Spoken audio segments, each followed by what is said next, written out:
Unknown said, "Hey man, this is Marty. A fella gave me your info to call you about a collection I'm selling. I have about $300,000 worth of sports cards that I want to sell. I think you will be surprised what you will find. Lots of awesome cards. I have 30 binders, and many more in shoe boxes. Give me a holler back if you want some photos, or if you're interested." Would you like to reply? Yes. What do you want to say? Sounds very interesting, comma, thanks for reaching out. Please send some pictures. Okay, it's sent. All right, so I get these a lot, either a text from a Craigslist post or a Facebook Marketplace response. Sometimes I'll get a connection that'll forward my information to a person. Usually, it's not exciting, but the guy said $300,000, so let's see what he says. He just texts it back. Unknown sent a video. Said, "Hey man, here's some pictures of dim cards. Hit me up. I can do PayPal. When can you pick them up?" And sent 9 images. Would you like to reply? He wants to PayPal already, huh? This guy's getting straight to the point. Let's see what he's got going here. Your reply to Unknown says, "PayPal already. Ready to send it?" No, no! Here's his cards. Okay, I won't send it just yet. Let me know when you're ready to continue. Oh no. So we got some 90s junk wax, some mid-80s Babe Ruth. Oh shoot. Come on, no! The history of sports cards goes back over 100 years. We are on the pursuit to find the biggest and most interesting sports card collections across the United States. Join us as we travel the large interstates and the narrow unpaved roads in our journey to continue chasing cardboard.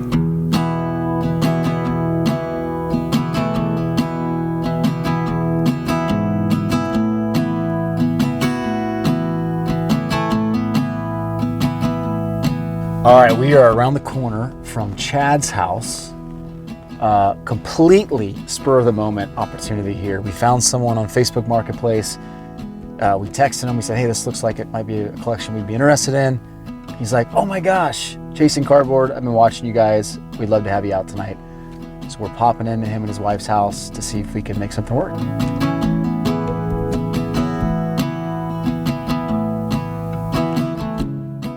Jack. Yeah, hey, how's it going? How are you? Pretty good, nice to see you. Good, sweet place out here. Thanks, man.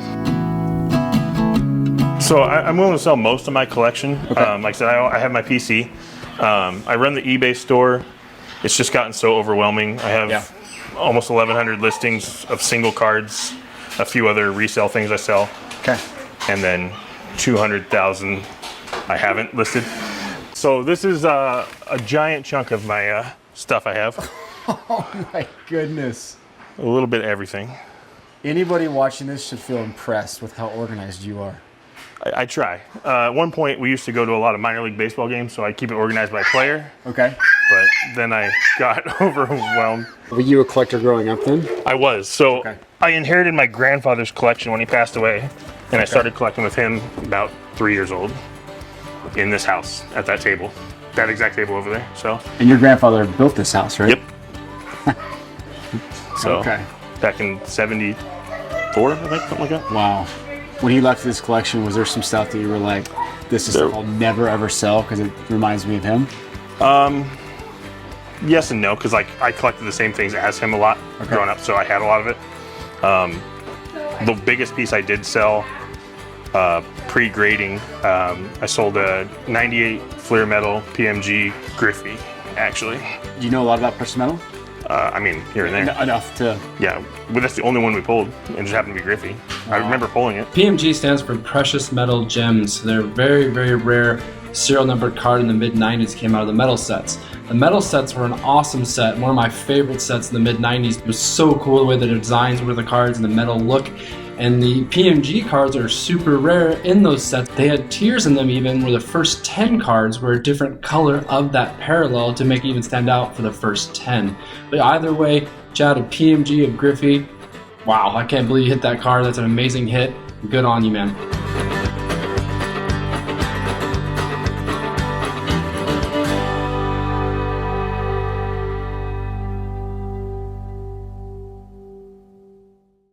Let's get back to the show. I work full time. My wife works full time. Kids are in school, sports. I don't have the time. Yeah. And I'm actually going to move my sister home from Dallas, Texas in a week. I got to fly down and drive her back. And you're moving her here? She's moving in up north with my mom temporarily until she can get on her feet here. Okay. Well, hi, Mackenzie. Mackenzie, right? Yeah. Okay. So Dallas to here, you're making that drive, which I'm guessing is what, 30 hours? 35? We're doing it over 4 days. So neither of us can really see to drive at night, so that makes it more fun. So you want to exchange some cardboard for some gas money, basically. Yeah, and gas is just skyrocketing right now. Right. It's cheaper down there, though. My sister recently became single, living down in Dallas, Texas, far away from home, and just wants to get back, and I'm just trying to financially help her. So I fly down in a week and drive her back, and this is definitely going to help with that.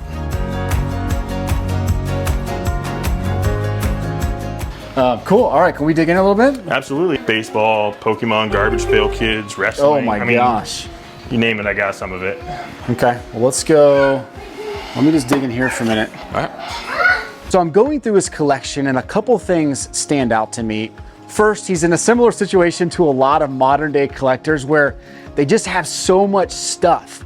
They have so many of the same cards of the same players, and they look at it and they get overwhelmed because they think it's impossible to sell off this stuff. And I felt for him a little bit because that's a tough situation to be in. It's very burdensome to kind of feel that all the time. And so you could see that in the way he organized things and the way things were set up in his room. Second thing I took away was he's really well organized. He had taken 50,000 plus cards and somehow crammed them into a desk, into one closet. The fact that Naomi was able to support that and I'll give him the thumbs up to keep doing it, I was already impressed with that. Are these all from collections that you purchased, or did you open packs too? Both. I open a lot of packs.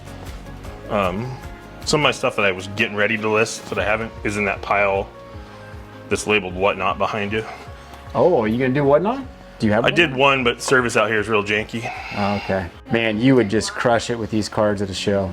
Oh my goodness. When my wife got pregnant with Ethan, at the first ultrasound, we found out something was off with one of the kidneys. They sent us down to a specialist, found out that he only had one. And the next ultrasound, when we went in a couple weeks later, they found out it was cystic and dead and not working at all. So he wasn't producing amniotic fluid, so his lungs weren't developing. And then we got told by 5 or 6 different doctors to terminate.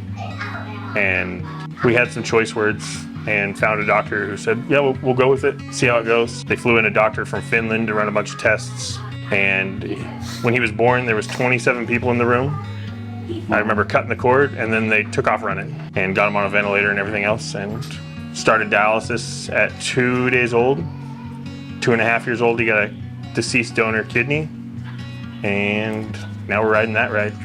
My name is Ethan, and I'm in second grade, and I'm 8 years old.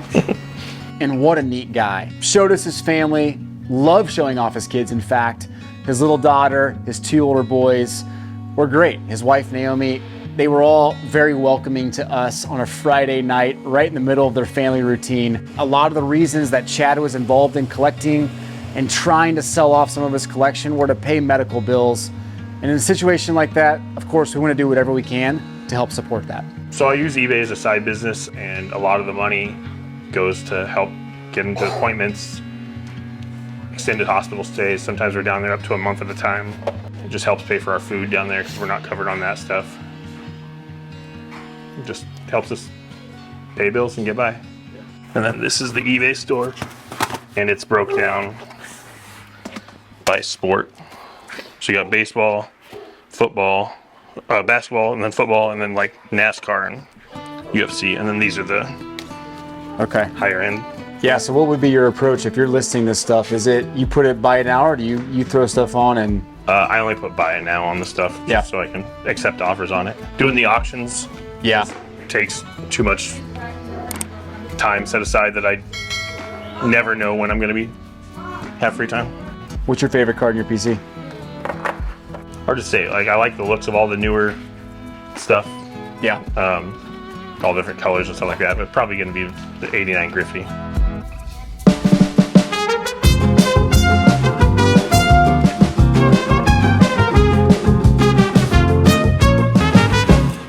poor old Jason Dominguez.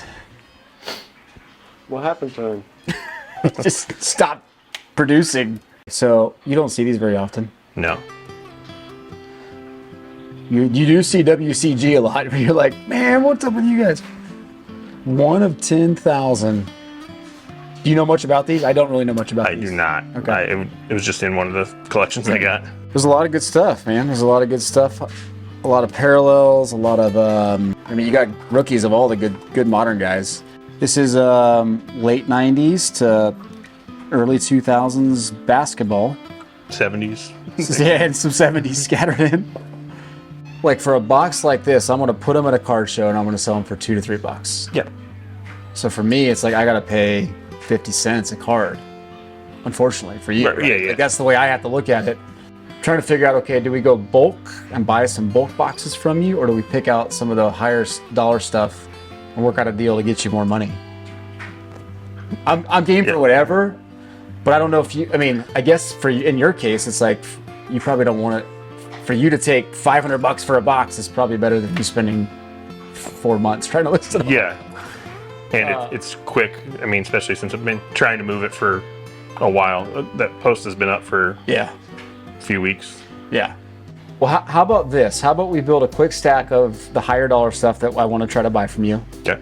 Like the Mahomes rookie, if you're willing to sell it. Yeah. I'm a Kansas City guy. So like, let's find out a good price for that. And then maybe a few other things. And then maybe I figure out a box of stuff I can build real quick. And I'll offer a fair price for just the whole box. Sounds good to me. Is that cool with you? Yeah.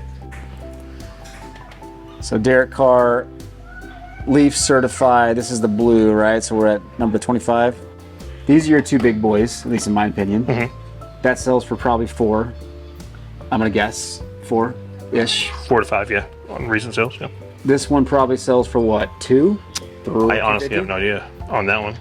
Like that one went for 130, Okay. and then DGS 10 went for 9. 425, 361, 550, Okay, so it's 500, 550, 7 on that was May. Isn't that crazy? Yeah. Yeah, so that means one that I could see if you wanted to hold on to that, I get it. So Chad was very like-minded to me because he's an eBay guy. He runs an eBay store. In fact, when we connected with him, he sent us a link to his eBay store to give us a frame of reference to the way he prices things out. And it's tough in that situation because he's pricing things according to the market at that time. And as many of us know, in this modern day market right now, the prices are fluctuating so fast. And he had prices on back of his cards that 2 months ago were maybe the market price. And unfortunately, prices have come down 40 to 50%. And so we had to negotiate with that in mind. But it was also good because he had things organized, eBay store, listed, unlisted, so we could very quickly pull up things and find a way to negotiate on a price that was somewhat relevant. What do you think that goes at now? That's probably gone around, way down. yeah, 20 to 30 ungraded. Probably, yeah. Yeah, 10 to 15. Is it that low now? Yeah. Oh my gosh. And then what's the masterwork at? The 1 of 1. You sold it for 75. Yeah, I had it up for 75. The quickest way to unload boxes of top-loaded autographs, parallels, rookies, is probably not to sit there and list on eBay. It's to go to a card show and sell them on cash deals, or maybe find an outlet like a ComC or Sports Lots where you could unload bulk at a time. This is the most frustrating part for me because for you, if you had a show, you would absolutely crush it. Like you know that, Matt. Like this would be like show paradise. We pulled out the cards that I knew were highest value. Patrick Mahomes rookie, the Derek Carr, the Marshawn Lynch, the Matthew Stafford, all those things I knew we could build up a stack of valuable cards. We could find a way to negotiate a fair price.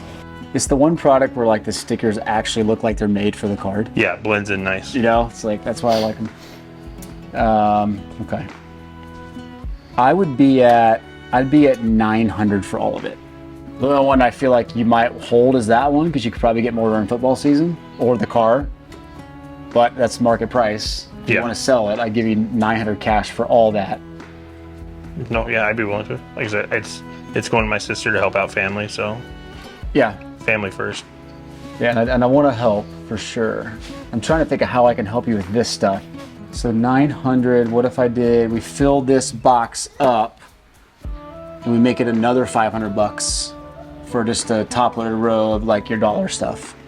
I'm good with We'll that. make it 1,500 bucks. We can get the 1,500 bucks that I can leave you with. And as we're going through the rest of the stuff, I knew we didn't have the time or the capacity in our travel for the weekend to buy up everything he had. And so we had to consolidate and fill up a box. And so in the back of my mind, I'm thinking, let's identify the things that I know I can sell or connect with other collectors, and let's fit them all in a 5,000 count box and negotiate that way. And so that's what I planned on doing in that first 20 minutes. So what if we did all that? We just did those 3 for 1,500, so 900 and then 600 for all that. I'm good with that. You cool with that? Yeah. Okay. There you go. 1,500 bucks, Friday night. Yeah. Okay. Thanks, man. So we had a plan in the first 20 minutes. It was about an hour into it that we realized, okay, it's getting late on a Friday night. And so we figured out a good happy medium for him and a price for me where I can take it to the upcoming card show and offload him there.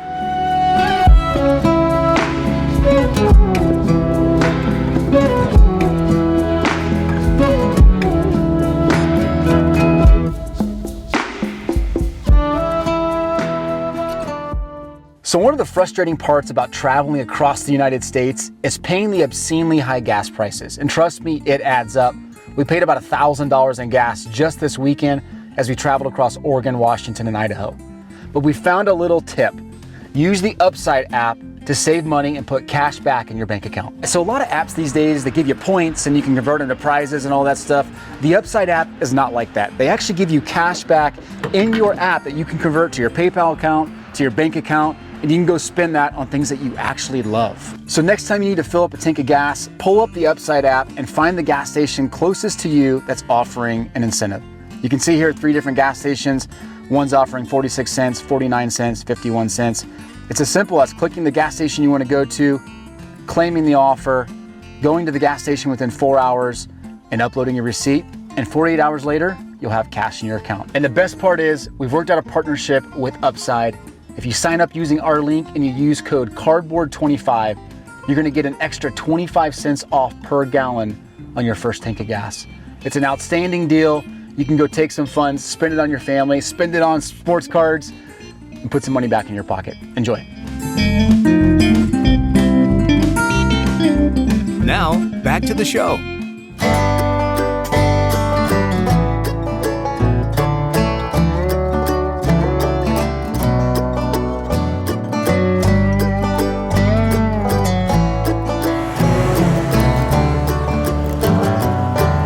So we are here in Southern Washington, and we're getting ready to walk into Dan's house to go see his collection. He set it out in his garage for us, and so excited to see this. What's going on, man? Ty. Not much. How you doing, Dan? Nice to meet you. Good to meet you. I see your cards out here. They hanging in the garage. Cards ready to go. We cannot believe how much rain you get in this state. Oh, It's rained 100% of the time we've been here. It's been raining here for like 10 months straight. So I guess tell me a little bit about the collection. You mentioned that it was your dad's. Yeah. So it was cool looking back through this stuff when I was trying to figure out what all was here and seeing a bunch of stuff from the 60s, but then there's not much from the 70s. And then it's like he picked it back up when I was born, kind of a thing. Okay. And then did it for another 10, 12 years. Yeah. And then stopped again. So that's kind of what, I found out just looking at this stuff. It's like, see what he was up to at different parts of his life. Yeah. That is kind of neat how you can see that progression of his life. Why would you not keep this? I mean, there's a couple things that I've, taken that I want to keep. Like these, when I was a kid, I had those hanging on my wall. I didn't have, players of the time other than a Ryan Sandberg. I had a Ryan Sandberg poster, but then I had all these 60s hanging on my wall when I was a kid. So I got a few more of those that they're up in my son's room now. Cool. And I'm going to keep those for sure. But, very cool. But Very cool. again, it's just kind of been sitting in a closet, and my son's like, I don't care about baseball cards, whatever. It's kind of stashed away in a closet at my parents' house, and he passed away. My sister wound up buying the house from my mom, and so I cleared it all out and brought it here. So we're looking at an 83 set. So he's got basically from 82 to 80, or 82 to 92. I think 81 is there too, actually. Let's see. Yeah, there you go. What era did you grow up watching? I'm assuming this is probably close to it. Yeah, I was born in 82, so, but I played baseball all the way up into college, so I pretty much lived baseball when I was a kid. Yeah, so like stuff I'm looking for, like in Philadelphia, is just seeing if the good players are there. Right. I looked through them and I was like, I don't know any of these names. Yeah. But when I found those ones digging through all this stuff, they were actually like bundled up with a rubber band and just kind of like thrown in a random box. Yeah, these are the Pokemon of the day, right? I mean, you weren't playing these, but these were the non-sports cards that you were collecting, because this came out the year the TV show came out.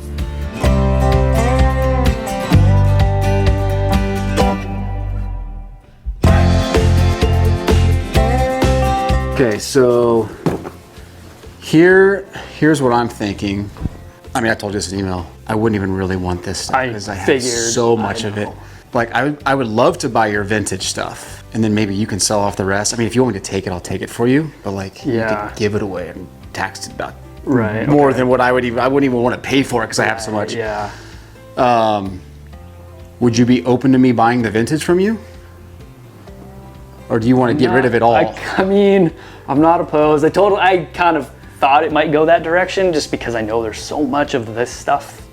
But like I said, I'll take it if you want me to. But yeah, I don't know. That's a tough one. I do kind of want to like move on from it because it's like, like I said, just kind of sitting in a closet anyway, taking up space, and so I don't really have a number because I've kind of gone back and forth in my head. Like, even my dad told me, he's like, I don't think most of this stuff is worth anything, kind of a thing. And then I'm like looking up cards, and I'm like, this one in a 10 is worth a lot, but who knows if it's gonna get 10. So I don't know that I have a number. Can I tell you what I'm thinking? Yeah, I mean. So again, you sent pictures, so I kind of knew what I was walking into. So the key cards that I was looking at was your mantle for one. Right. It's gonna grade a 2. It's not. That's what it's gonna grade. It's got a crease in the left corner. I could see the condition wasn't very good on that one. So that with the grade, it's gonna be a $250 card. Right. That's your price on that. Your Hank Aaron, I mean, that's a $70 card. Yeah. That's a surprise because you didn't have that pictured. Okay. I mean, the mantle in here, if you grade it's another $100. Okay. But the other stuff, I mean, all those cards are $20 to $30 cards, like if you sold it raw. Right. The Batman's cool. I want the Batman stuff. And I want all these pinups, but like market value's probably like $600. For all of it? For all of it. Really? Okay. Yeah. I mean, that's just the reality of like, if you were to sell it individually, you could piece it out and maybe get a little more, but like 600-ish, 700-ish. Okay. So like, I would want to pay like 4. Okay. I mean, so maybe another $100 for the sets. Okay. So 500 cash for all of it? It's definitely not anywhere close to what I was thinking, but like I said, what were you thinking? Honestly, I didn't know. Like when I first started thinking, like for all of it, just because there's so much, I was like, maybe like 3,000. But then when I started doing research and I'm seeing cards grading, are worth a bunch, I'm like, well, I guess there's potential here, but I was like, there's no way I'm going to expect to get like 10. You know what I mean? So it was just kind of all over the board. Yeah. No, I totally get it. What I can't do is pay graded prices for not graded stuff. I totally understand. And if the mantle was going to grade higher, I would just tell you it's going to grade higher, but it's not. It's just going to grade a 2. When there's a crease, you're going to get a 1 or 2. I looked back at it and I was like, this is not. Yeah. This is probably the best card, and it's not even in very good shape. Yeah. I mean, your Batman set, if you buy a full set, you can get it for 120. If you buy a full set of the pinups, you can get it for 150. Yeah. Like, those are the prices you can pay right now for it. Yeah. I would keep this stuff. If I'm only giving you $500, right? Yeah. For me, maybe the memory's worth more than that. And keep the cool early 80s sets and keep that in your pinups. And you never know what the mantle might be worth 10 years from now. You can store that easily in a closet. But the reality is that's what I could pay right now, and then I would give you cash for it. So if you don't want to take that, I get it, man. I think Dan will probably sell that collection eventually to the right buyer. Unfortunately, a lot of that's late 80s, early 90s stuff. And most educated buyers know that there's not a lot of value there, but he'll find the right buyer for that. We offered 500. We probably would have moved closer to 6 or 7 if he would have shown some interest. He'll probably end up selling it for somewhere between 600 and 900 would be my guess. All right, so we didn't work out a deal, which is fine. It happens. Price was well below what you were expecting. Yeah, like I said, didn't know what to expect, and just because my dad put so much work in, I want to make sure I'm not giving it away. So and I totally respect that. In fact, I think I encouraged you probably more to keep it than buy it. You did. How did you hear about us? Just kind of doing some research on what I had, and came across the channel on YouTube, and really like the show and what you guys are doing and kind of how you went about it. So thought I'd reach out. Well, thank you. Thank you for that. Yeah. Well, we're bummed we didn't get to work it out, but it is what it is, right? Yeah, Win some, you lose some. You still win. You get the cards. You got some great cards, good memories. Hopefully you got to see some interesting stuff that you don't see all the time. But yeah, very much so. All right, so we just left Dan's house and we didn't work out a deal, and that's okay. Like we said when we were with Dan, sometimes you don't work a deal out. It was tough because he was emotionally attached to his cards. There was a sentimental value there with his dad that I knew I wasn't going to pay the emotional price that he had. And there's a lesson to be learned there when you walk into collections like this, or even if you're someone that's selling cards, you have to detach yourself a little bit if you want to sell, because a collector like us is looking for a way to buy at market prices. And we actually offered them about 80% of current market values, which is a pretty aggressive cash price. But I get it. I encouraged him to keep them because I could just tell by the way he was talking, they meant a lot to him, and he didn't want to unload some pretty cool vintage cards for a price that, you know, didn't meet where he was kind of valuing his dad's collection, and that's totally fine. The other side of that is, as a seller, you want to try to get your buyer emotionally attached to something, and there was a couple things in there that I really liked. You know, the Batman cards were great, the mantles were great, the game cards, the 68 game cards were pretty sweet, good condition, but there wasn't anything that really grabbed me. So for me, it's, I have to pay a market price because I'm not emotionally attached to anything that I'm seeing. So it was just a tough one. Dan was incredible. His son was cool. His wife was great for letting us spend some time in their garage hanging out, but it didn't work out. And at the end of the day, we have to do what's best for both parties, and I think that's what happened today.